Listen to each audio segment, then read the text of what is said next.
யோவான் எழுதின முதலாவது நிருபம் 3ஆம் அதிகாரம் 1வது வசனம். நாம் தேவனுடைய பிள்ளைகள் என்று அழைக்கப்படுவதினாலே பிதாவானவர் நமக்கு பாராட்டின அன்பு எவ்வளவு பெரிதென்று பாருங்கள்.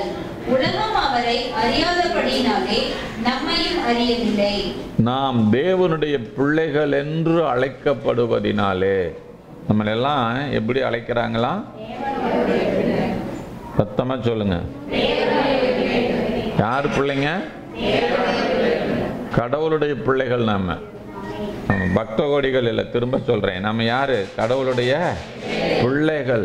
நமக்கெல்லாம் பேரு விசுவாசின்னு பேர் வச்சிருக்காங்க. ஏன் அப்படி வச்சாங்கன்னு எனக்கு தெரியல. உண்மையில என்ன பேர் வச்சிருக்கணும்?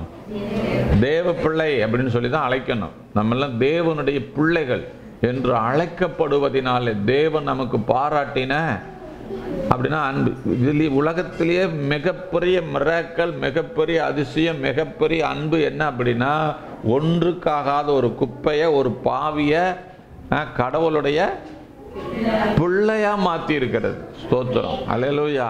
நாம் தேவனுடைய பிள்ளை. எவ்வளவு பெரிய பாக்கியம் நினைச்சு பாருங்க. பக்தர்களா வாழலாம். உலகத்தில் எல்லா மார்க்கமும் யாரை உருவாக்கிட்டு இருக்குதுங்க? பக்தர்களை உருவாக்கிட்டு இருக்குது. ஆனா நாம யாரு? பிள்ளை. பிள்ளை. சத்தமா சொல்லுங்க. நான் பிள்ளை. நான் பக்தன் அல்ல. நான் யாரு? பிள்ளை. பக்தன் எப்படின்னா, அந்த பக்தி கொஞ்ச நேரத்துக்கு எப்ப எது காரியம் ஆகணுமோ அப்போ அவரை தேடுவான். காரியம் ஆகி முடிஞ்ச உடனே என்ன பண்ணிடுவாங்க? அவங்க பாட்டுக்கு அவங்க வாழ்க்கை வாழ்ந்துட்டு இருப்பாங்க. அவங்க சுபாவம் எல்லாம் மாற வேண்டிய அவசியம் இல்லை, குணம் மாற வேண்டிய அவசியம் இல்லை, பார்வை மாற வேண்டிய அவசியம் இல்லை, புத்தி மாற வேண்டிய அவசியம் இல்லை. ஆமா. ஆனா கிறிஸ்துவ வாழ்க்கை என்பது டோட்டலா ஒரு மனிதன் சேஞ்ச் ஆகணும். இல்லைன்னா அவன் கிறிஸ்தவனா இருக்க வேண்டிய அவசியமே இல்லை. நான் பிறந்தான் பிறவியில் நான் எப்படி இருந்தேனோ அப்படியே தான் இருப்பேங்க அப்படின்னா நீங்க மதத்தில் இருக்கீங்க, நீங்க மதம் மாறி இருக்கீங்க, அவ்வளவுதான். சரி, கவனிங்க. நாம யாருங்க? தேவனுடைய பிள்ளை. பிள்ளைனா என்ன? சுதந்திரவாளி. பிள்ளைனா யாருங்க? திரும்ப திரும்ப அதை தான் நான் பேசிக்கிட்டு இருக்கிறேன் உங்களுக்கு நான். சரி, கவனிங்க. இந்த செய்திக்கு போகிறதுக்கு முன்னால் ஒரு முக்கியமாக ஒரு 2 செய்தியை நான் உங்களோடு பகிர்ந்து கொண்டு இந்த தலைப்பின் கீழே நான் பேச விரும்புகிறேன். கடந்த வாரத்தில் நான் கற்றுக்கொண்ட செய்தி பிரசங்கியின் புஸ்தகம் 10ஆம் அதிகாரம் 19வது வசனம். விருந்து சந்தோஷத்துக்கென்று செய்யப்படும். விருந்து சந்தோஷத்துக்கென்று செய்யப்படும். எத்தனை பேர்த்துக்கு விருந்துனா பிடிக்கும்? விருந்து போகவும் பிடிக்கும், விருந்து செய்யவும் பிடிக்கும். உங்க வீட்டில் விருந்து செய்யறதுனாலும் பிடிக்கும். அது எதுக்காக செய்யப்படுகிறதா? சந்தோஷம். அப்ப சந்தோஷம் அவசியமா? அவசியம் இல்லையா? சத்தமா சொல்லுங்க. அவசியம். அப்போ உங்க வாழ்க்கையில சந்தோஷம் வேணும்னா நீங்க என்ன பண்ணணும்? ஒண்ணு விருந்து செய்யணும் அல்லது விருந்துக்கு போகணும், அழைக்கப்படணும், எதையாவது ஒன்று செய்யணும். சரி, விருந்து சந்தோஷத்துக்கு என்று செய்யப்படுகிறது. திராட்சை ரசம், ஒயின். நம்ம ஊர்ல விற்கிற டாஸ்மார்க் விற்கிற ஒயின் கிடையாது. இஸ்ரவேல் தேசத்துல முறையா சுத்தமா பியூரா எடுத்த ஒயின், திராட்சை ரசம். யார? செத்து போனவன் இல்ல, ஆரோக்கியம் இருக்கிற ஒரு நபரை, ஜீவன் உள்ளவர் என்ன பார்க்குது? அது சந்தோஷப்படுத்துகிறது. அப்ப சந்தோஷப்படுத்துகிற விஷயம் 2 இருக்குது. ஒன்னு விருந்து, இன்னொன்னு ஜூஸ். சொல்லுங்க, இன்னொன்னு என்ன? ஜூஸ் குடிக்கும்போது எப்படி இருக்கிறீங்க? இல்ல யாராவது துக்கத்தோட வாங்கி அப்படி உறிஞ்சு உறிஞ்சு குடிச்சிட்டு இருக்கிறீங்களா? அவங்க நாட்டுல திராட்சை ஜூஸ், நம்ம நாட்டுல இளநீ கூட ஜூஸ் தான். அதை குடிக்கும்போது எப்படி இருக்குதுங்க நமக்கு? ஆமா. அந்த திராட்சை ரசத்தை அவர்கள் பருகும் போது துக்கத்தை மறக்கிறார்கள். மன கிளேசம் உள்ளவர்களுக்கு என்ன செய்யணும்?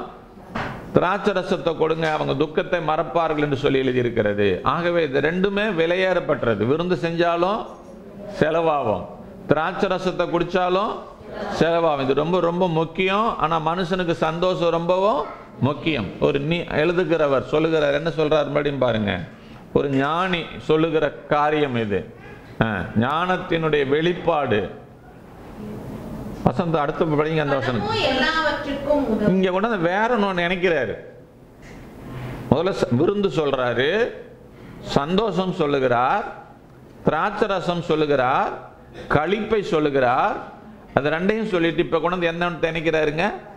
பணமோ எல்லாவற்றுக்கும் உதவும். ஏன் இதை கொண்டு வந்து இதுக்கு அதுக்கு என்ன சம்பந்தம் இருக்குது?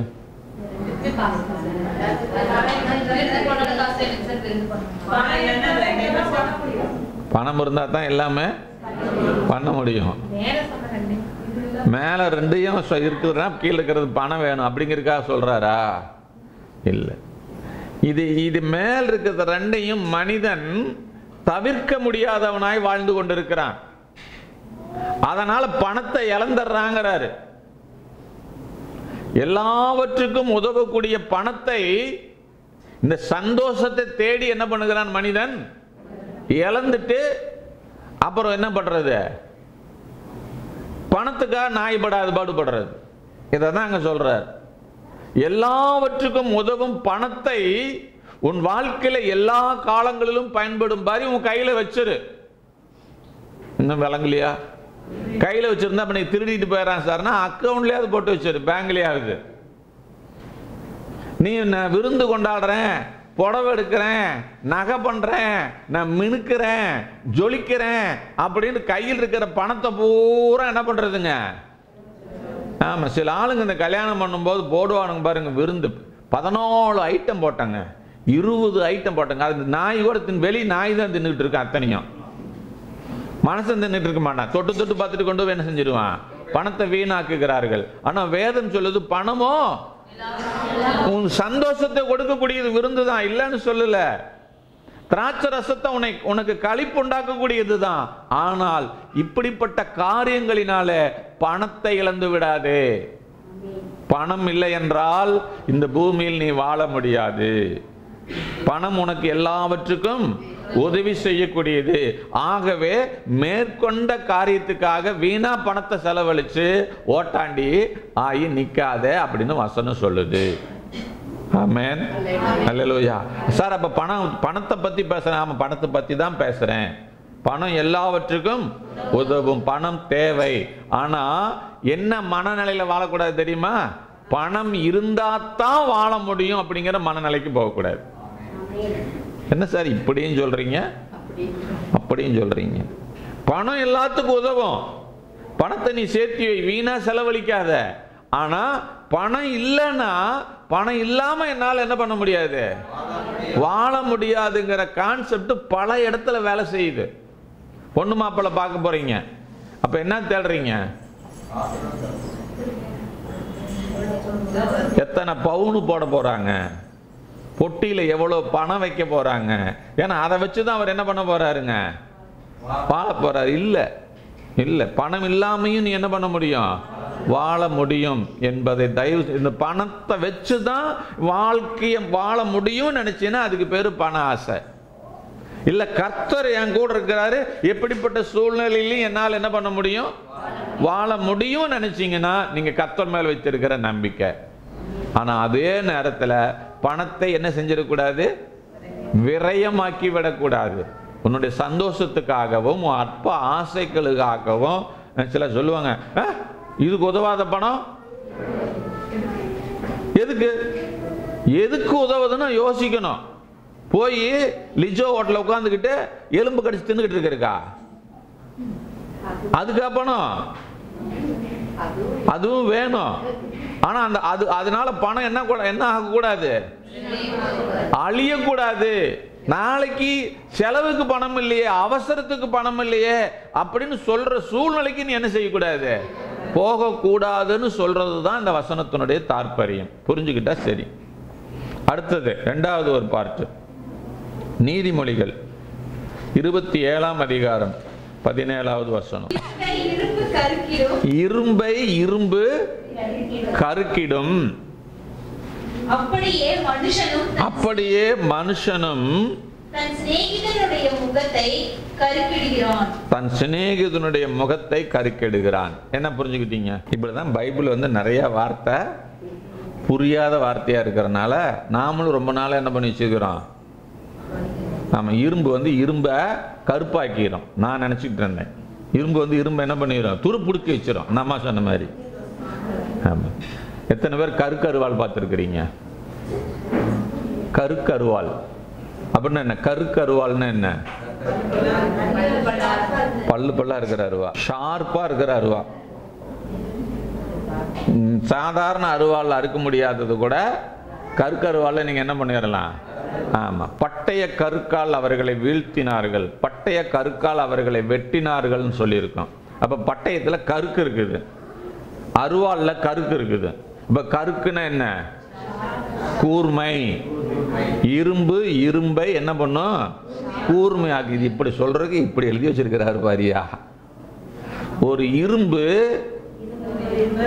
இன்னொரு இரும்பை போட்டு தேய்க்கும் போது, அறத்தை வச்சு தேய்க்கும் போது, அந்த மொன்னையா போன மழுங்கி போன இரும்பு அருவா என்ன ஆகுது? ஷார்ப்பாகி பயனுள்ளதா பயன்படுகிறதா மாறுகிறது. ஆமென். அது மாதிரி சிநேகிதன் தன் சிநேகிதனுடைய முகத்தை ஷார்ப்பாக்குவான். என்ன பண்ணுவான்? முகம் ஷார்ப்பா இருக்கிறதுனா என்ன? பளிச்சுன்னு முகம் அப்படி கூர்மையா இப்படி இப்ப தலையில முடி வச்சுக்குவாங்க பாருங்க. நான் அதுக்கு ஆசைப்பட கூட முடியாது. என்ன பண்றது இனிமேல்? முகத்தை கூர்மையாக்குதல் அப்படின்னு சொன்னா முகத்தை பிரகாசம் உள்ளதாக்குதல். ஆமா, அவனை உற்சாகப்படுத்துதல்.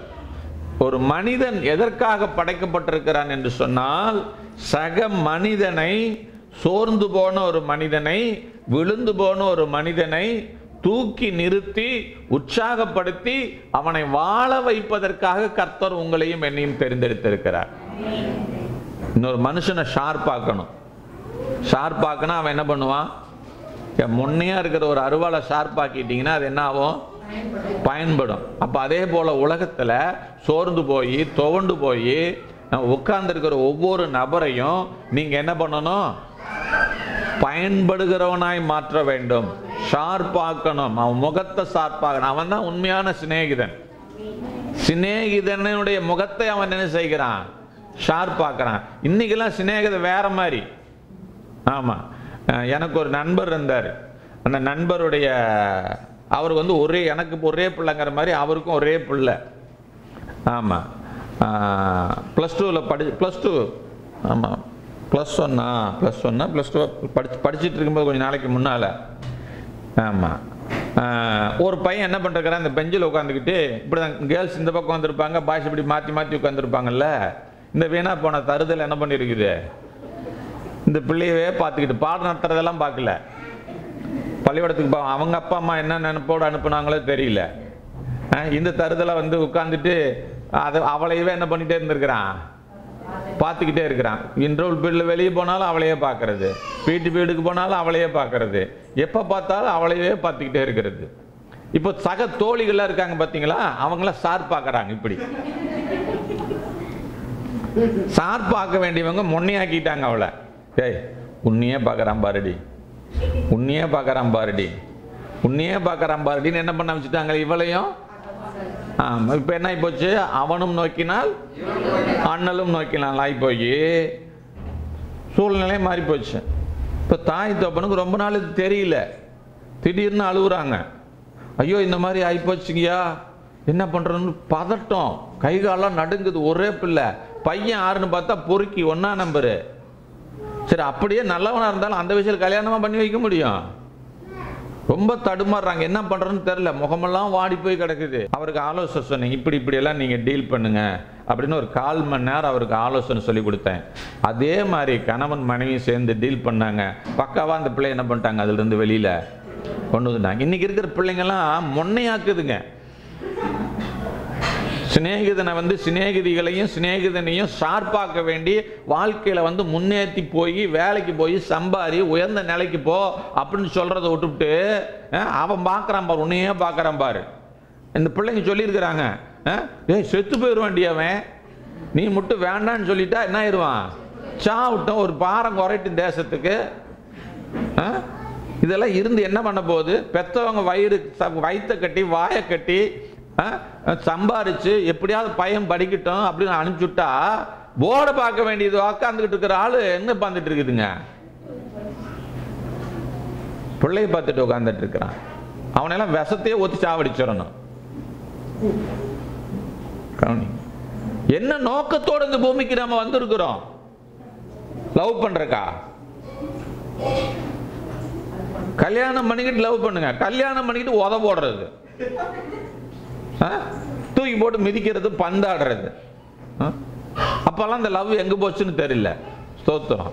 அதுக்கு முன்னால பாருங்க, என்ன சொன்னாலும் நீ என்ன சொன்னாலும் சரி சாமி. எப்படி டயலாக் எல்லாம் பேசினாங்கன்னு எனக்கு தெரியல, பேசி இருந்தா தெரியும், பேசாதனால அதெல்லாம் தெரியல. தயவு செஞ்சு இன்னொரு மனிதனை ஷார்ப் பண்ண வேண்டியது ஒரு மனிதனுடைய கடமை என்று சொல்லி நான் சொல்லல, வேதம் சொல்லுது. அதனால எந்த சோர்ந்து போன மனுஷனையும் நல்ல வழிக்கு கொண்டு வாங்க.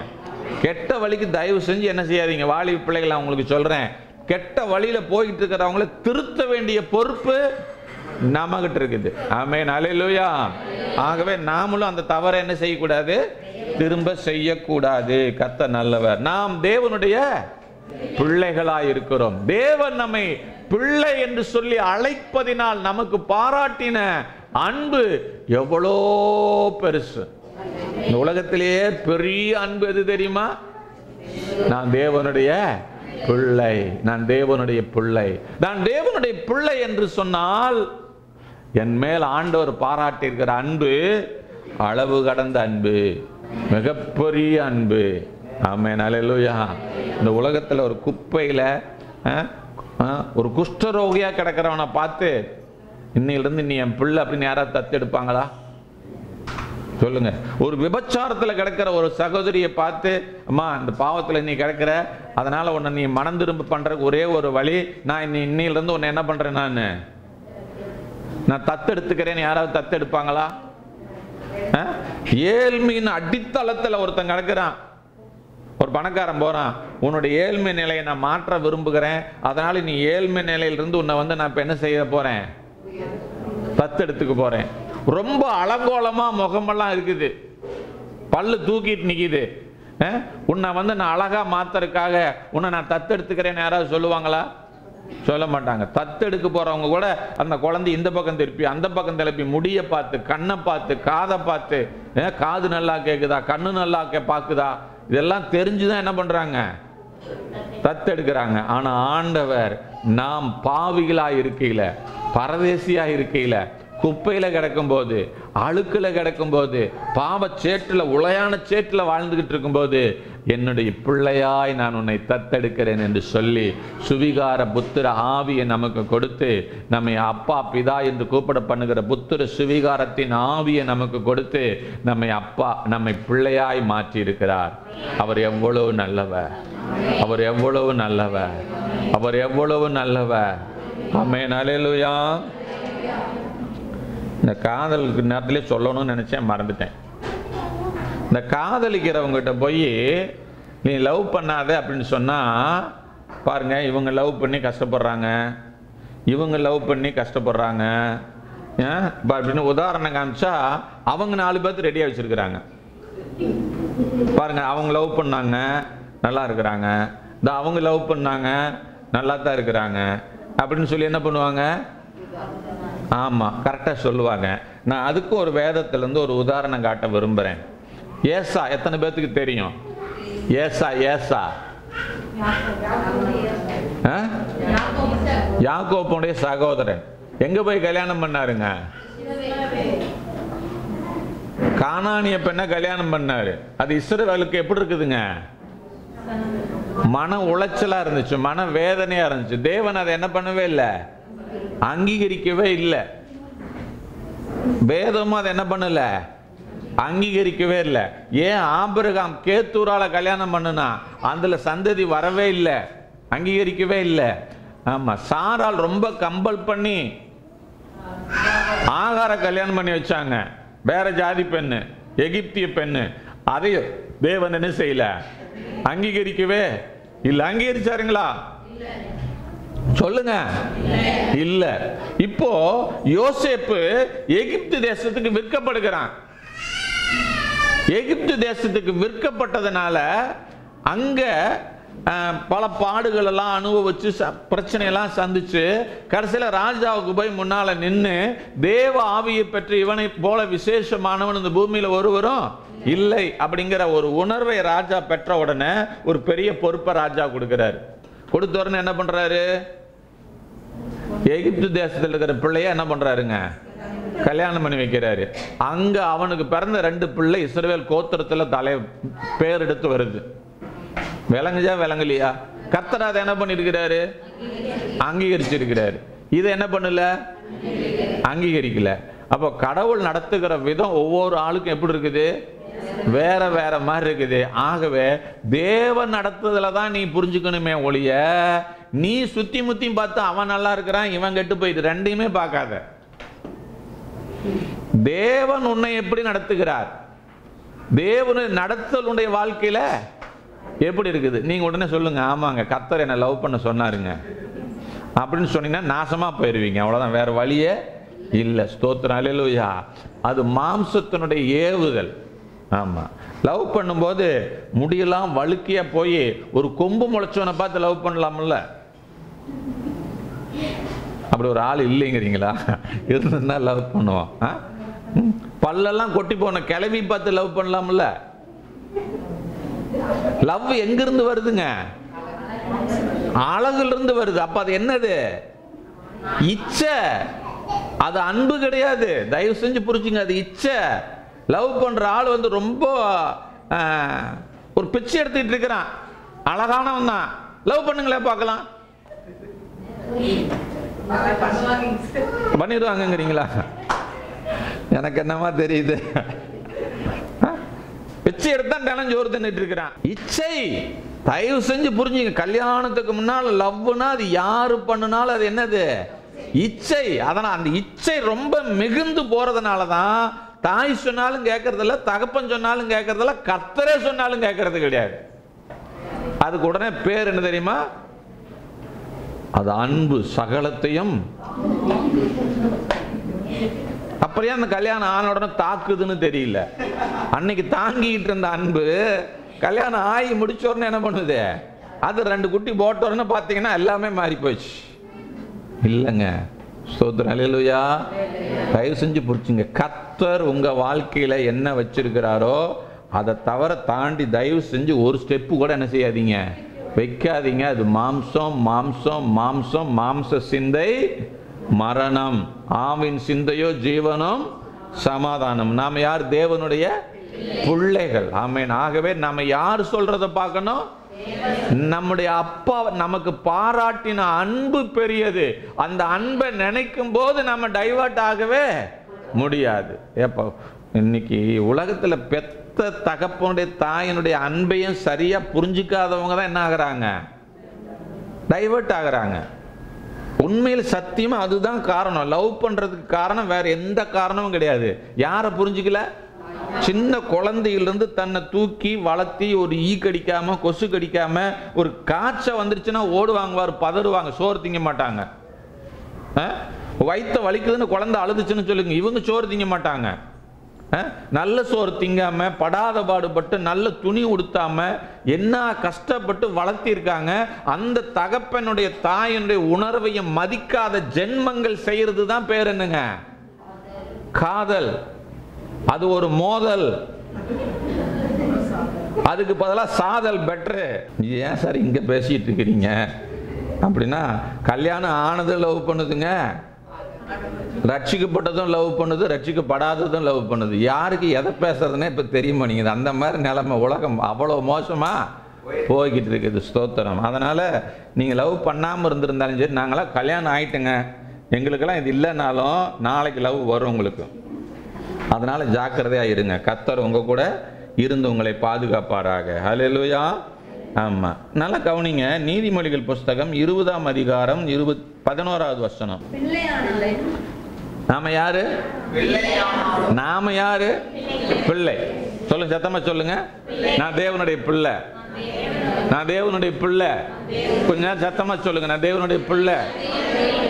நான் வானத்தையும் பூமியும் அண்ட சராசரங்களையும் படைத்த சர்வ வல்லமையுள்ள தேவனுடைய பிள்ளை. நான் பிள்ளை. சத்தமா சொல்லுங்க, நான் பிள்ளை. அதன் செய்கை சுத்தமோ செம்மையோ என்பது அதன் நடக்கையினால் விளங்கும். அது பிள்ளையா இருந்தாலும் அந்த நடக்கையை பார்க்கணுமா? நடக்கதான் ரொம்ப முக்கியமா? சொல்லுங்க. நீங்க பிள்ளையா இருந்தாலும் உங்க நடக்க ரொம்ப முக்கியம். அந்த நடக்கையினாலதான் நீ நல்ல பிள்ளையா கெட்ட பிள்ளையா அப்படிங்கிறது என்ன செய்யும்? விளங்கும் என்று சொல்லி வேதம் சொல்லுது. அப்ப நமக்கு எது முக்கியம்? நடக்கை. சத்தமா சொல்லுங்க. நடக்கை. நடக்கை என்பது நாம் நடத்தப்படுகிறவர்களாய் இருக்க வேண்டும். நம்முடைய நடத்தப்படுதல் தான் நம்முடைய நடக்கையை தீர்மானிக்கிறது. இப்ப நான் உங்களை எல்லாம் நடத்திக்கிட்டு இருக்கிறேன். என் பிரசங்கத்தை கேட்க வச்சு உங்களை என்ன பண்ணிட்டு இருக்கிறேன்? நடக்க வச்சுட்டு இருக்கிறேன். அப்போ நடக்கை என்பது என்ன செய்யுது? நடத்தப்படுவதினுடைய மைய கருத்துக்குள்ளே நடத்த இருக்கிறது. இன்னொரு வசனத்தை நாம் வாசிப்போம். ரோமர் 8ஆம் அதிகாரம் 5வது வசனத்திலிருந்து நம்ம மெல்ல மெல்ல வாசிச்சுட்டு வருவோம். அன்றியும் மாம்சத்தின்படி நடக்கிறவர்கள், ரெண்டு நடக்க இருக்குதுங்க. மாம்சத்தின்படி நடக்கிறவர்கள் மாம்சத்திற்குரியவைகளை சிந்திக்கிறார்கள். அப்ப சிந்தை ஒரு மனிதனுடைய நடக்கையை தீர்மானிக்கிறது. உங்களுடைய கேரக்டர் எங்க இருந்து உருவாது? நடக்கைனா கேரக்டர்.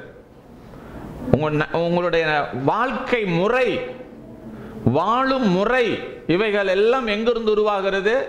நீங்க எடுக்கிற தீர்மானத்துக்கு கூட நடக்க தான் பேரு. சில நேரத்தில் இது நான் இதை செய்வேன், இதை செய்ய மாட்டேன் அப்படின்னு தீர்மானம் எடுக்கிறீங்க பார்த்தீங்களா? அது கூட என்னதாங்க? நடக்க. 6 மணிக்கு மேல இனிமே என்ன செய்ய மாட்டேன், நான் சாப்பிட மாட்டேன். இதுக்கு பேர் என்ன? அங்க ஒரு வாழ்வியல் முறையை அங்க என்ன செய்யுதுங்க? அது நீங்க எடுக்கிற அந்த தீர்மானம் உங்க வாழ்வியல் முறையை, உணவு முறையில ஒரு மாற்றத்தை ஏற்படுத்துகிறது. அப்போ அது உங்க சிந்தனையில உருவானது. அந்த சிந்தனை எப்படி வந்துச்சு? யாரோ ஒருவர் சொல்லி கொடுத்தாங்க, யாரோ ஒருவர் செய்ய சொன்னாங்க, அல்லது எங்கேயோ படிச்சோம், எங்கேயோ கேட்டோம். அது என் மனசுக்குள்ள இப்ப என்ன இருக்குது? பதிஞ்சு இருக்குது. இப்ப அது என்னை என்ன வாக்குது? நடக்கையா என்னை தீர்மானம் எடுக்க வைக்கிறது. அப்போ உங்க வாழ்க்கையில பல விஷயங்கள்ல நல்லதோ கெட்டதோ நீங்க தீர்மானம் எடுக்கிறவங்களா மாறுறீங்களே, அந்த தீர்மானம் எடுக்கிறது தான் நடக்கை. அந்த தீர்மானம் எடுக்க வைக்கிறது எங்கிருந்து வருது? யாரோ சொல்லுகிறது, யாரோ கேட்கிறது, எங்கிருந்தோ வருகிறது. அது எப்படிப்பட்டது? அது ஆவியானவருடைய சத்தமா, மாம்ச சத்தமா? அதை வச்சுதான் உங்களுடைய நடக்கை. நீங்க தேவனுடைய பிள்ளை என்கிறதுல சுத்தமா இருக்கிறீர்களோ, செம்மையா இருக்கிறீர்களோ, அல்லது பிசாசுனுடைய சுபாவத்தோடு வாழ்கிறீர்களோ என்பதை உங்களுடைய நடக்கையிலே நீங்கள் தீர்மானித்துக் கொள்ளலாம். நடக்கை எங்கிருந்து ஆரம்பிக்குது? சிந்தனை. சிந்தனை எங்கிருந்து வருகிறது? இன்னொருவரிடத்திலிருந்து. ஏதாவது அது ஒரு டிவைஸா கூட இருக்கலாம். போனு அதுல எங்கேயோ இருக்கிற ஒரு நபர் என்ன பண்ணிருப்பாருங்க, ஏதோ ஒரு கருத்தை சொல்லி இருப்பாரு. அதை உங்களுக்கு என்ன பண்ணுது? அந்த டிவைஸ் அந்த கருத்தை உங்க மனசுக்குள்ள பதிவு பண்ணுகிறது. அதன் மூலம் உங்களுடைய நடக்க என்ன பண்ணுகிறதுங்க? பிஹேவியர், உங்களுடைய தீர்மானம், உங்களுடைய எண்ணங்கள், உங்களுடைய சிந்தனைகள், வாழ்வியல் முறைகள் எல்லாமே தீர்மானிக்கப்படுகிறது. அப்ப நீங்க எப்படி நடத்தப்படுறீங்க? எப்படி நடத்தப்படுறீங்க? மாம்சத்துக்குரியவைகளை சிந்திக்கிறார்கள். எதை சிந்திக்கிறாங்க? மாம்சத்துக்குரியவைகள் என்ன? சிந்தனையில 2 சிந்தனை இருக்குது. ஆவிக்குரிய சிந்தனை, மாம்சத்துக்குரிய சிந்தனை. எந்த சிந்தனையில நம்ம வாழ்றோம்? இந்த 2 சிந்தனையுமே எங்கேயாவது யாரோ ஒரு நபர்கிட்ட இருந்து தான் வரும். ஆவிக்குரிய சிந்தையையும் மனிதன் கொடுக்கலாம். இப்ப நான் உங்களுக்கு பேசிக் கொண்டிருக்கிறவைகள் வேதத்திலிருந்து, வேத வசனங்களிலிருந்து பேசிக் கொண்டிருக்கிறேன். இப்ப என்ன பண்றேன்? நான் ஆவிக்குரிய உணர்வுகளை தூண்டிக் கொண்டிருக்கிறேன். இதே இடத்துல நின்று நான் வேற மாதிரி பேசுறேன் அப்படின்னா உங்களை நான் எப்படி செய்ய முடியும்? மாம்சத்துக்குரிய சிந்தைக்குள்ளே நான் உங்களை நடத்த முடியும். பாசிங்கம்மா. ஆவியின்படி நடக்கிறவர்கள் ஆவிக்குரியவைகளை சிந்திக்கிறார்கள். ஆவியின்படி நடக்கிறவர்கள், மாம்சத்தின்படி நடக்கிறவர்கள், ஆவியின்படி நடக்கிறவர்கள். இப்ப 2 நடக்க நம்ம கிட்ட இருக்குது. மாம்சத்தின்படி நடக்கிறதுனா என்ன? ஆவியின்படி நடக்கிறதுனா என்ன? என் அப்பா அம்மா மூலம் எனக்கு ஒரு உயிர் வந்திருக்கு பார்த்தீங்களா? இந்த உயிர் மூலமா தான் இவ்வளவு நாட்களா நிறைய விஷயத்தை நான் என்ன பண்ணிருக்கிறேன், கற்று தேறி நான் வளர்ந்து வந்துகிட்டு இருக்கிறேன். நல்லது கெட்டது எல்லாமே இந்த மண்டை மூலமா தான் எனக்கு தெரிகிறது. இந்த மண்டை மூளை யோசிக்குது. மலாக்க படுத்துக்கிட்டு 10 லட்ச ரூபா வேணுமே, என்ன பண்றது, எந்த பேங்க்ல லோன் வாங்கலாம் அப்படின்னு என்ன பண்ணுதுங்க? எந்த மூளை யோசிக்குது? மாம்சம். அப்பா அம்மா மூலமா வந்த ஒரு அறிவு, ஒரு உயிர் என்ன பண்ணுதுங்க? இப்போ யோசிக்குது, பிரச்சனைக்கான தீர்வை தேடுது. தீர்வு சில நேரங்கள் அருமையா அமையும், தப்பு கிடையாது. அப்படி நீங்க இந்த மாம்சத்துல, இந்த மூளை அறிவுல தேடுகிற அந்த தேடுதல் தான் மாம்ச சிந்தை. ஆனா அதே உங்களுக்குள்ள ஆவி மனிதன், நீங்க எப்ப ரட்சிக்கப்பட்டீங்களோ அப்ப உயிர்ப்பிக்கப்பட்டிருக்கிறான். அந்த ஆவி மனிதன் தேவனோடு கனெக்ட் பண்ணப்பட்டிருக்கிறான். அப்ப ஆவியானவர் உங்க கூட என்ன பண்ணணும்? உங்க ஆவியோடு இடைப்பட வேண்டும். இந்த அனுபவம் இல்லாததுனால தான் பல கிறிஸ்தவர்கள் தாங்களாகவே தீர்மானம் எடுத்து, தாங்களாகவே முடிவெடுத்து, தாங்களா ஒரு நடக்கிக்குள்ள போய் சிக்கிக்கிட்டு அப்புறம் குத்துது, கொடையுது. வேற வழியே இல்லை, நோண்டிக்கிட்டே தான் கொண்டிருக்கணும். காஞ்சரிக்காய் செடி எடுத்து மேலே பூசிட்டீங்கன்னு வச்சுக்கோங்க. காஞ்சரிக்காய் செடின்னு ஒரு செடி இருக்கு, தெரியுமா? என்ன பண்ணும் அது? அரிக்கும். எவ்வளவு நேரம் அரிக்கும்? அந்த விஷத்தன்மை அந்த உடம்புல இருக்கிற வரைக்கும் நீ என்ன பண்ணிட்டு தான் இருக்கணும்? சொரிஞ்சுக்கிட்டே தான் இருக்கணும். ஏன்னா நீ தான் எடுத்து என்ன பண்ணிக்கிட்டே, தெரிஞ்சோ தெரியாமலையோ பூசிக்கொண்டாய். அதனுடைய விளைவை இந்த சரீரம் என்ன பண்ணுகிறது? வெளிப்படுத்தி கொண்டிருக்கிறது. ஆகவே மாம்சத்தில் சிந்திச்சு, மாம்சத்தின்படி யோசிச்சு, மாம்சத்தின்படி தீர்மானம் எடுத்து, அவன் சொன்னா இவன் சொன்னா அப்படின்னு சொல்லி நம்ம ஒரு காரியத்துக்குள்ள போயிட்டோம் அப்படின்னு சொன்னா, அதனால வருகிற விளைவுகளை நாம சாகும் வரைக்கும் அதை என்ன பண்ணிட்டு தான் இருக்க வேண்டியதா இருக்கும், அனுபவிக்க வேண்டியதா இருக்கும். ஆனா ஆவியின்படி ஒரு மனுஷன் நடக்கிறான்னு வச்சுக்கோங்களேன், இது ரொம்ப ரொம்ப ஆவியும் மாம்சம் ஒண்ணுக்கு ஒண்ணு விரோதமானதுங்க. ரொம்ப போராட்டமான ஒரு வாழ்க்கை. தொடர்ந்து அடுத்த வசனத்தை படிங்கம்மா. மாம்ச சிந்தை மரணம், ஆவியின் சிந்தையோ ஜீவனும் சமாதானமுமாம். எப்படி என்றால் மாம்ச சிந்தை தேவனுக்கு விரோதமான பகை. நல்லா மாம்சத்துல நம்ம 90% நேரம் எங்க வாழ்றோம் தெரியுமா? மாம்சத்திலே வாழ்ந்து, மாம்சத்திலே பேசி, மாம்சத்திலே சிந்திச்சுக்கிட்டு இருக்கிறனால இந்த மாம்ச சிந்தை நமக்கு எப்படி தெரியுதுங்க? ரொம்ப பெட்டரா தெரியுது. ஆனா தேவனுக்கு அது எப்படி தெரியுது? தேவனுக்கு அது பிடிக்காத ஒரு காரியமா இருக்கிறது. தேவன் விரும்பாத ஒரு காரியமா இருக்குது. அது தேவ சித்தத்துக்கு மாறான காரியமா இருக்குது. தேவ சித்தத்தை விட்டு உன்னை வழிவிலகி போக பண்ணுகிறது மாம்ச சிந்தை. தேவனுடைய ஆழமான சிந்தையை, சித்தத்தை, பரிபூர்ண சித்தத்தை விட்டு விலக பண்ணுகிறது மாம்ச சிந்தை. லோத்த ஆண்டவர் கூப்பிடுறார், எப்பா இந்த எல்லை என்ன செய்ய போறேன்? அழிக்க போறேன். இந்த எல்லை அழிக்கப்பட போகுது. சோதோம் கொமோரா பட்டணம் இனி இருக்க போறது இல்லை. ஆனா உன் மேல எனக்கு என்ன இருக்குது? கரிசனை இருக்குது. உன் மேல எனக்கு ஒரு அக்கறை இருக்குது. உனக்காக ஒருத்தன் ஜெபம் பண்ணி இருக்கிறான். நீ அந்த அழைப்போட இணைஞ்சு இந்த பூமிக்கு நீ வந்திருக்கிற. நீ சும்மா வரல. ஏற்கனவே நான் ஆபிரகாம் அழைச்சேன். அந்த அழைப்பை நம்பி அந்த அழைப்போடு இணைந்து நீ வந்திருக்கிறபடினால, அந்த அழைப்பை பெற்றவன் உனக்காக ஜெபிக்கிறனால உன்னை நான் கைவிட விரும்பல. எவ்வளவு நல்ல தெய்வம் பாருங்க. ஆகவே நீ குடும்பமா தப்பு வைக்கப்படணும். ஆகவே நான் சொல்லுகிற இடத்துக்கு நீ என்ன செய்ய போ அப்படின்னு மலையை காண்பிக்கிறார். இந்த மாம்சத்தின்படியே வாழ்ந்து, மாம்சத்தின்படியே சிந்திச்சு மாம்சத்தின்படியே முடிவெடுத்து வாழ்ந்து பழக்கப்பட்ட ஒரு நபரால திடீர் என்று சொல்லி ஆவியின் சத்தத்துக்கு என்ன பண்ண முடியல? கீழ்ப்படிய முடியல. ரொம்ப கஷ்டம். ஆவியின் சித்தத்திலேயே வாழ்ந்தவனுக்கு மாம்ச சித்தல வாழ்றது கஷ்டம். மாம்சத்திலேயே வாழ்ந்து பழக்கப்பட்டவனுக்கு ஆவியின் சிந்தை என்ன பண்ண தெரியுமா? 1008 கேள்வியை கொண்டு வரும். இது எப்படி, அது எப்படி, இது எப்படி, இதனால அப்படின்னு போட்டு புலம்பு அவன் என்ன பண்ண வச்சிடும்? புலம்ப வச்சு கடைசியில் கடவுள்கிட்டே போய் பேசுறான். இல்ல ஆண்டவரே, என்னால் முடியவே முடியாது. நீ தான் இரக்கமுள்ளவராச்சே, நீ தான் கருணையுள்ளவராச்சே, இவ்வளோ நேசிக்கிறீங்களே, என்ன என் மேலே இவ்வளோ அன்பு வச்சிருக்கிறீங்களே, இவ்வளோ பாசம். அப்படியே பாருங்க, அந்த மாம்ச சிந்தை எவ்வளோ வேகமாக வேலை செய்து பாருங்க. என் மேலே இவ்வளோ அன்பு வச்சிருக்கிறீங்க, என் மேலே இவ்வளோ கரிசனை வச்சிருக்கிறீங்க, என்னை தேடி வந்தெல்லாம் பேசுறீங்க, என் குடும்பத்தையெல்லாம் காப்பாற்ற நினைக்கிறீங்க. அப்போ நீங்கள் என்ன பண்ணிடுவீங்க? கைவிட்டுருவீங்களா? கைவிட மாட்டீங்க. அதனால பக்கத்தில் ஒரு ஊர் இருக்குதே, அந்த ஊருக்கு நான் என்ன பண்ணுறேன்? நான் போயிடுறேன். அது சின்ன ஊர் தானே, அந்த என் நிமித்தமாக அந்த ஊரை என்ன பண்ணாதீங்க, அழிக்காதீங்க. சின்ன ஊர், அந்த ஊருக்கு நான் போயிடுறேன். ஆனால் ஆண்டவருக்கு தெரியும், நீ போகும்போது பின்னிட்டு பார்க்க கூடாது, பின்னிட்டு பார்ப்பாயின்னு நல்லா தெரியும். அதனால அந்த வார்த்தை என்ன செய்யறாரு? அவரங்க யூஸ் பண்றார். ஆனால் அது ஆண்டவருடைய சித்தம் இல்ல, ஆண்டவருடைய விருப்பம் அது இல்ல. அது பரிபூர்ணமான விருப்பம் இல்ல. நீ கஷ்டப்பட்டு தவந்து தவந்து ஏறினாலும் சரி, நீ எங்க போகணும்?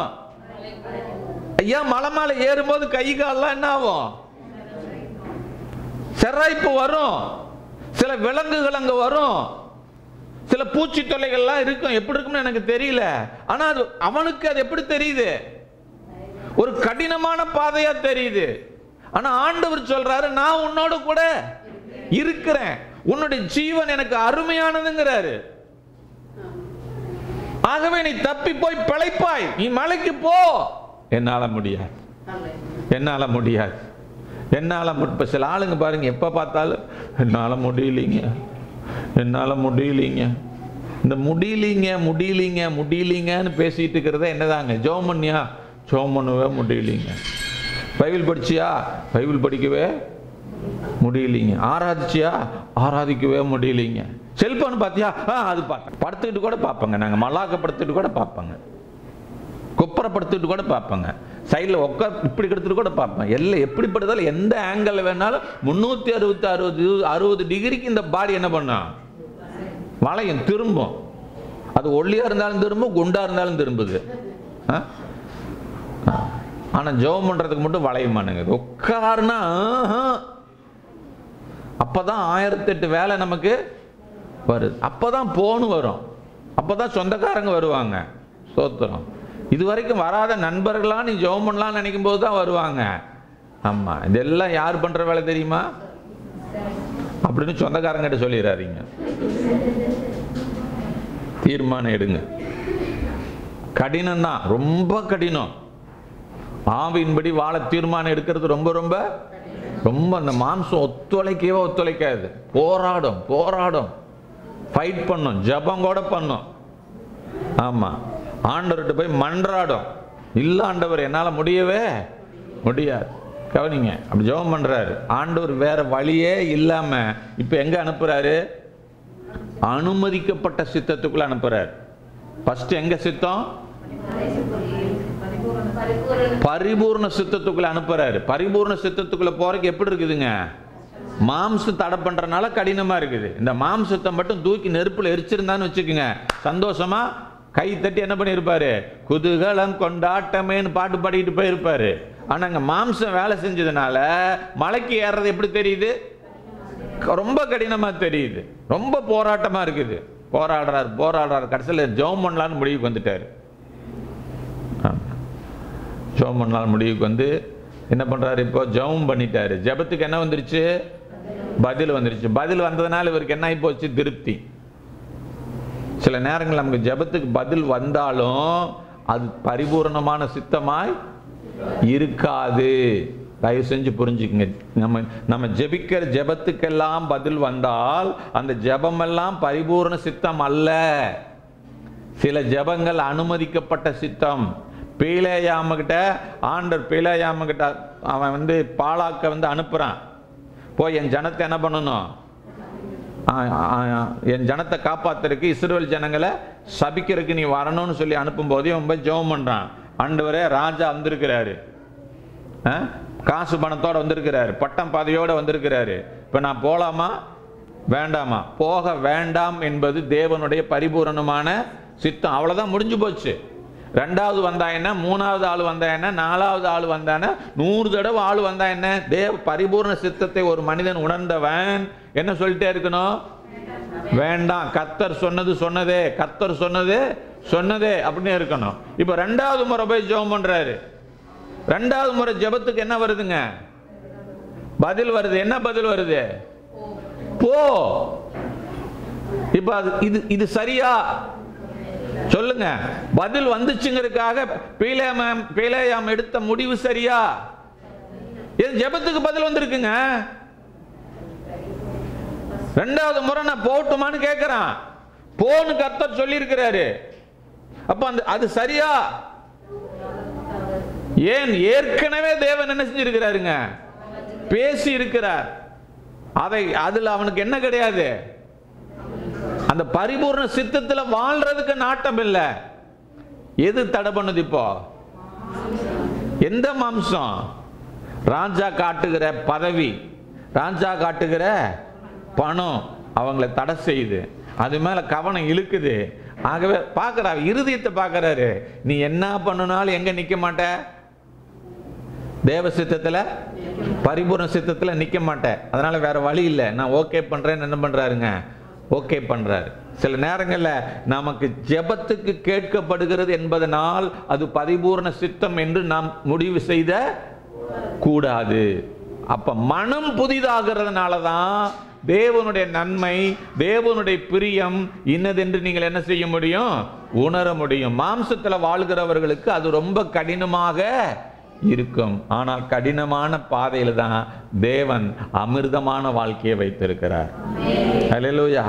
யோசேப்பினுடைய வாழ்க்கை ரொம்ப கடினம் தான்.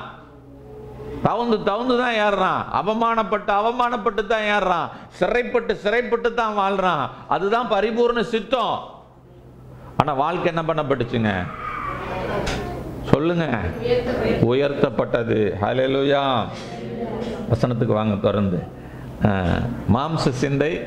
பீலேயாமுடைய வாழ்க்கைக்கு யாருடைய வாழ்க்கையை நம்ம பேசிட்டு இருக்கிறோம்? லோத்து வாழ்க்கை. 3 காரியத்தை போன வாரமே நான் உங்களுக்கு சொல்ல விரும்பினேன். அதை முழுசுமா நான் சொல்ல முடியல. தேவனுடைய பரிபூரணமான சித்தம், தேவனுடைய அனுமதிக்கப்பட்ட சித்தம், மனுஷ சித்தம். நான் கொஞ்சம் மாற்றி சொல்லிட்டேன். முதல் சொல்லுங்க. முதல் என்ன சித்தம்? பரிபூரணமான சித்தம். அதுக்கு அடுத்தது அனுமதிக்கப்பட்ட சித்தம். அதுக்கு அடுத்தது மனுஷ சித்தம். இப்ப லோத்து கேட்கிறான், சின்ன ஊர் தானே, நான் போட்டுமா? இப்ப அனுமதிக்கிறாரு. அனுமதி சித்தத்துக்குள்ள கடந்து போறான். கடந்து போனவனுக்கு அங்க என்ன? போகும்போதே என்ன ஆகிறாரு? மனைவி திரும்பி பார்த்து உப்புத்து பிரச்சனை ஸ்டார்ட் ஆயிடுச்சு. முதல் இழப்பு அங்க என்ன உண்டாகுது? மனைவியை இழக்கிறான். ஆனாலும் உயிர் தப்பி பிழைக்கிறான். ஜீவன் அருமையாக எண்ணப்பட்டுச்சு. போய் சேர்ந்துறான். போய் சேர்ந்தவனுக்கு அங்க என்ன செய்ய முடியல? வாழ முடியல. பயமா இருக்குதுங்கிறான். என்ன பயம் இருக்குதுன்னு எனக்கும் தெரியல. இப்ப பயமா இருந்திருந்தா என்ன பண்ணிருக்கணும்? அவரு ஜெபம் பண்ணணும். ஜெபம் பண்ண என்ன சொல்லுவாரு? நானா இருந்தா இப்படித்தான் பதில் பேசுவேன். கொழுப்படுத்து போய் தானே வந்த, நான் தான் இங்க வர வேண்டான்னு சொன்னேன்ல. எனக்கு தெரியும் இங்க வந்தா நீ பயப்படுற மாதிரி சூழ்நிலை வரும்னு தெரிஞ்சுதான் உன்னை எங்க போக சொன்னேன்? நான் மலைக்கு போக சொன்னேன். ஆனா நீ என்ன பண்ண மாட்டேட்ட? போகமானேன்னு இப்ப வந்துட்ட. வேற வழி இல்லை, நான் உன் கூட இருக்கிறேன். பயந்துகிட்டே இங்கேயே இரு. ஆனா உனக்கு ஒன்றும் ஆகாது, நான் கூட இருக்கிறேன். ஆனா பிரச்சனை என்ன பண்ணிட்டு தான் இருக்கணும்? அங்க இருக்கிறவங்களை உன்னை தொந்தரவு பண்ணிக்கிட்டு தான் இருப்பாங்க, உங்களோட சண்டை போட்டுக்கிட்டு தான் இருப்பாங்க. ஆனா நான் கூட இருக்கிறேன். இப்ப அனுமதிக்கப்பட்ட சித்தத்துல போராட்டம் ஒரு பக்கம் இருந்தாலும், அவமானம் ஒரு பக்கம் இருந்தாலும், கூட யார் இருக்கிறா? கர்த்தர் இருக்கிறாருங்கிற ஒரு நம்பிக்கை இருக்கிறது. எப்படியும் கர்த்தர் காப்பாற்றுவாரு, கரை சேர்ப்பாருங்கிற ஒரு நம்பிக்கை இருக்குது. ஹல்லேலூயா. ஆனா இந்த மனுஷனும் அந்த அனுமதிக்கப்பட்ட சித்தத்திலையும் வாழ முடியாம இவனா தீர்மானம் எடுத்து மறுபடியும் என்ன செய்யறான்? மலைக்கு புறப்பட்டு போறான். இப்ப மலைக்கு போறது ஆண்டவருக்கு விருப்பமே இல்லை. ஏன்? மலைக்கு போகும்போது மனைவியோட போயிருக்கணும். மனைவி இல்லாம மலைக்கு போறது தேவனுடைய சித்தம் இல்லை. மனைவி இழந்ததுக்கு பிறகு மலைக்கு போகும்போது அது இப்ப நினைச்சிட்டு இருக்கிறான், ஏற்கனவே கர்த்தர் பேசினதை தானே நானு ஆனா அது தேவ சித்தம், அது பரிபூர்ண சித்தம். எப்படி சித்தம்? மனைவியோடு மலைக்கு ஓடி போவது, அந்த நேரத்தில் ஓடி போவது, அந்த சூழ்நிலையில் ஓடி போவதுதான் பரிபூர்ணமான சித்தம். நீ அனுமதிக்கப்பட்ட சித்தத்துக்குள்ள போய் நுழைஞ்சு சில இழப்புகள் எல்லாம் சந்திச்சுட்டு மறுபடியும் அந்த இடத்துக்கு நான் போவேன் நினைக்கும் போது தேவனுக்கு அது சித்தமா சித்தம் இல்லையான்னு நமக்கு தெரியாது. அப்போ தேவ சமூகத்தில் அமருங்கள். தேவ சமூகத்தில் அமர்ந்து தேவன் என்ன சொல்லுகிறார் என்று சொல்லி என்ன செஞ்சிருக்கணும்? இந்த லோத்து கேட்டு இருந்தா மறுபடியும் அனுமதிக்கப்பட்ட சித்தத்திலிருந்து மறுபடியும் பரிபூரணமான சித்தத்துக்குள்ளே அது வேற ஒரு இடத்துக்குள்ளே தேவன் நடத்தி இருப்பார். சொல்றது விளங்குதான்னு தெரியல எனக்கு. அப்ப என்ன சித்தத்துக்குள்ள போகக்கூடாது? மனுஷ சித்தத்துக்குள்ள, மனம் விரும்பின வாழ்க்கைக்குள்ள என்ன செய்யக்கூடாது? போக கூடாது. லோத்து அப்படிப்பட்ட முடிவு எடுத்ததினால் கடைசியில அவர்கள் தேவ சமூகத்துக்கே வரக்கூடாத ஒரு ஆகாத சந்ததியாய் தள்ளப்பட்டதை நாம் வேதத்தில் பார்க்கிறோம். அதுதான் மாம்ச சித்தம், தேவனுக்கு விரோதமான பகை. அப்படின்னா தேவனிடத்தில் நெருங்க முடியாத தடைகளை உண்டாக்கும், தேவ பிரசன்னத்தை வாழ்க்கையிலே அனுபவிக்க முடியாதபடிக்கு தடைகளை உண்டாக்கும், தேவன் ஆசீர்வாதமான வாசலை நமக்கு திறக்க கூடாதபடிக்கு நாம கெஞ்சி அழுது கூத்தாடும் பொழுது ஏசா மனம் திரும்பி கூச்சலிட்டு கதறி அழுதும் ஆசீர்வாதத்தை காணாமல் போனான். ஏனென்றால் அவன் பரிபூர்ண சித்தத்தை தவற விட்டு விட்டான். ஏசாவோ அந்த தவற விட்டுட்டேன்னு தெரிஞ்சு போச்சு, தப்பு பண்ணிட்டேன்னு தெரிஞ்சிடுச்சு. ஐயோ, சேஷ்ட புத்திர பாகத்தை அநியாயமா என் பிரதருக்கு நான் அற்பமா நினைச்சு விட்டுட்டேன்னு தெரியுது. இப்ப எனக்கு என்ன வேணும்? ஆசீர்வாதம் வேணும். ஒரு ஆசீர்வாதம் கூட இல்லையா? நிலைமை பாருங்க எப்படி கேட்கிறான். ஒரு ஆசீர்வாதம் கூட இல்லையா? இல்லையே, இல்லையே. பிரச்சனை தான். சோத்திரம். அதனால தயவு செஞ்சு உங்க வாழ்க்கையில உங்க மண்டை அறிவில் எதையும் என்ன பண்ணாதீங்க. உங்க மண்டையை இன்னொருத்தர் நடத்துறதுக்கு மண்டையை அவங்க கிட்ட கொடுக்காதீங்க. பேன் பார்க்கறதுக்கு உங்க தலையை கொடுங்க, எண்ணெய் வச்சு விடுறதுக்கு தலையை கொடுங்க, டை அடிக்கிறதுக்கு தலையை கொடுங்க, மேக்கப் பண்றதுக்கு தலையை கொடுங்க. ஆனா உங்களை நடத்துறதுக்கு உங்க தலையை தயவு செஞ்சு இன்னொரு ஆளுகிட்ட கொடுக்காதீங்க. உங்களை நடத்துகிறவர் அவர் ஒருவர் மாத்திரமே, அவர் ஒருவர் மாத்திரமே. அல்லேலூயா. தயவு செஞ்சு அவர் பேசுற சத்தத்தை கேட்டு பழவுங்க. நம்ம தொடர்ந்து வாசிங்கம்மா. எப்படி என்றால் மாம்ச சிந்தை தேவனுக்கு விரோதமான பகை, அது தேவனுடைய நியாய பிரமாணத்திற்கு கீழ்ப்படியாமலும் கீழ்ப்படிய கூடாமலும் இருக்கிறது. மாம்சத்துக்கு உட்பட்டவர்கள் தேவனுக்கு பிரியமாய் இருக்க மாட்டார்கள். தேவனுக்கு பிரியமா இருக்க முடியாதுங்க. தேவனுக்கு பிரியமா இருக்கணும்னா உலகத்துல கஷ்டப்படணும். அதான் சொல்லிட்டேன் நான். மனுஷனை திருப்திப்படுத்தினீங்கன்னா, நீங்க மனுஷனை பிரியப்படுத்த நினைச்சீங்கன்னா தேவனை பிரியப்படுத்த முடியாது. தேவனை பிரியப்படுத்த நினைச்சீங்கன்னா மனுஷனை பிரியப்படுத்த. உலகத்துல இந்த போராட்டம் கிறிஸ்தவர்களுக்கு எல்லாருக்குமே உண்டு. ஞானமா நடக்கணும். மனுஷனை தூக்கி எறிஞ்சிடக்கூடாது. நாங்கெல்லாம் கடவுளை பிரியப்படுத்துறவங்க, அதனால ஓம் பேச்சையில என்ன செய்ய மாட்டோம், கேட்க மாட்டோன்னு சொல்லி சொந்தக்காரங்களை நீங்க அவாய்ட் பண்ணிட்டீங்கன்னா நாளைக்கு வந்து ஏதோ உதவி செய்ய வேண்டியதும் நிற்க வேண்டியதும் சொந்தக்காரங்க தான். என்ன சார் இப்படியும் பேசுறீங்க அப்படியும் பேசுறீங்க? வாழ்வதற்கு ஞானம் தேவை. பேசுறதுக்கு முன்னால ரொம்ப என்ன பண்ணணும், யோசிக்கணும். தேவ தயவை நாட வேண்டும். தேவனுடைய கிருபையை நீங்க தேட வேண்டும். தேவ சித்தத்தில் நின்று நீங்க ஞானமா பேசும்போது மனுஷர் கண்களிலே தேவன் தயவை உண்டு பண்ணுவார். அல்லேலூயா. இயேசு கிறிஸ்துவினுடைய வாழ்க்கையை குறித்து நீங்க பாத்தீங்கன்னா ஞானத்துல, வளர்த்தியில, கிருபையில, மனுஷர் தயவுல அதிகமாய் விருத்தி அடைந்தார்னு சொல்லி இருக்கோம். ஸ்தோத்திரம். அல்லேலூயா. ஆனா மனுஷங்களை நம்பி அவர் என்ன பண்ணல, மனிதனுடைய இருதயத்துக்குள் இருப்பதை அவர் அறிந்திருந்தபடியால் மனிதனை நம்பி அவர் இணங்கவில்லை என்று சொல்லி எழுதியிருக்கிறது. ஆனால் மனிதருடைய தயவு அவருக்கு இருந்துச்சு. புரியலையே நான் சொல்றது? மனிதர்களை நம்பி அவர் எந்த ஒரு காரியத்தையும் செய்யல. ஆனா மனிதர்களுடைய தயவு அவருக்கு இருந்துச்சு. வெறுங்கையா இருக்கிறார். பஸ்காவை ஆசரிக்கணும். சீசர்கள் வந்து கேட்கறாங்க, ஓ டைம் ஆகி போச்சு, எந்த ப்ரிப்பரேஷன் இல்லாம நீங்க இப்படி இருக்கீங்களே, எப்படிதான் நாளைக்கு நாம பஸ்காவை ஆசரிக்கிறது? எவனை பார்த்தாலும் திட்டி தீர்த்து போடுறீங்க, போட்டு பொழந்து கட்டுறீங்க. ஆசாரியர்கள் என்ன பண்றாரு அவரு? பரிசேயர் சதுசேயர் எல்லாம் போட்டு வெள்ளையடிக்கப்பட்ட கல்லறைய அப்படின்னு பொழந்து கட்டிட்டீங்க. இப்ப எங்க போய் பஸ்காவை ஆசரிக்கிறது? சொல்றாரு, மனிதன் கண்களிலே தேவன் எனக்கு தயவை உண்டு பண்ணி வைத்திருக்கிறார். போ, நீ போகும்போது ஒருத்தன் தண்ணி சுமந்துக்கிட்டு வருவான், அவன் பின்னாலேயே போ. அவன் எந்த வீட்டுக்குள்ள போறானோ அந்த வீடு நமக்கு ஆயத்தம் பண்ணப்பட்ட வீடு. ஆமாம், வெளிப்பாடு. இயேசு இந்த பூமியில் எப்படி வாழ்ந்தார்? மனுஷகுமாரனாய் இருக்கும் போதும் வெளிப்பாட்டோடு வாழ்ந்தார், தேவ அறிவோடு வாழ்ந்தார், தேவ சித்தத்தை புரிந்து வாழ்ந்தார். ஆகவே மேல் வீட்டரில் அருமையாக அவர் பஸ்காவை ஆசரித்தார்கள்.